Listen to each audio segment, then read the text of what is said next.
Right, mastreets social media mandinoswera ndichiona kuti nyaya dziri kufamba sei. Aiwa ndinako kavidhio kandiroda kuti ndingokukandirai, especially vabereki. Iyi ndo nzira yekutrena nayo vana. Mwana ngaarovedzwe panzira iyo munoda kana Bible rinototaurawo ndichazwa muvhesi yachona but kuna nazvirevo iko kwane Proverbs inototi hanzi ngatirovedze vana vedu panzira yakanaka, something like that.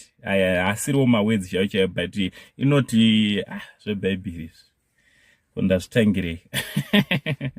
But inotaura nyaya yekurovedza vana panzira yakanaka. Hanzi vanozokura vari munzira iyoyo havazobve pairi. Handiti sezvaitwawo neumwe mubereki anopinda iye inonzi African Apostolic Church, iyo inotungamirirwa nemutungamiri wavo. Handiti vanonziwo po mamvura Mwazha. Handiti so akamupana karutoti Africa yedu. Ndoda kuti muzondereke mega kavidhio kanotera. So ndisanda kuratidzai usati wasubscribe paSaint TV. Aiwa gore rino gore remukana uchiripo wekuti usubscribe. Turn on your notification bell so that every time we upload a video you will be notified. Zviri kudi kwese kwamuri vazukuru vasekuru Saint. Kavidhio ndo kanotera tobva tanyora kucomment kuti munofunge nezvekavidhio kanotera. From Uncle Zain, the only Zimbabwean uncle, but much love. Africa. Amen. Africa. Hallelujah. Exodus 20, kubaba verse 1. Ino mwari wakataura mashoko esakati. Ndini Jehovha mwari wako akakubvisa munyika yeIjipita munyumba yeuranda. Usaona mwari kunze kwangu.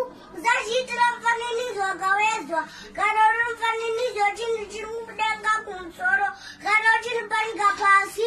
Kana chiri mvura pasi penyika. Usafukira maizvozvo kana uchishumira nokuti Jehovha mwari wako ndiri Mwari negodo. Rona naziza nondida anochengeta mhuri yako. Usarotora Jehovha mwari wako pasina nokuti Jehovha angaregi kumamhosva unorastera nepasina. Rangarira zuva reSabata kuti urichengeterwe dzvene. Ubati mazuva matanhatu uite mabasa ako ose. Asi zuva rechinomwe usabatira Jehovha mwari wako. Usatobata mabasa naro iwe kana mwanakomana ako kana mwanasikana ako kana muranda wako kana murandakadzi wako kana zvipfuwo zvako kana mwana wako uri kuwatumara mazuva ako.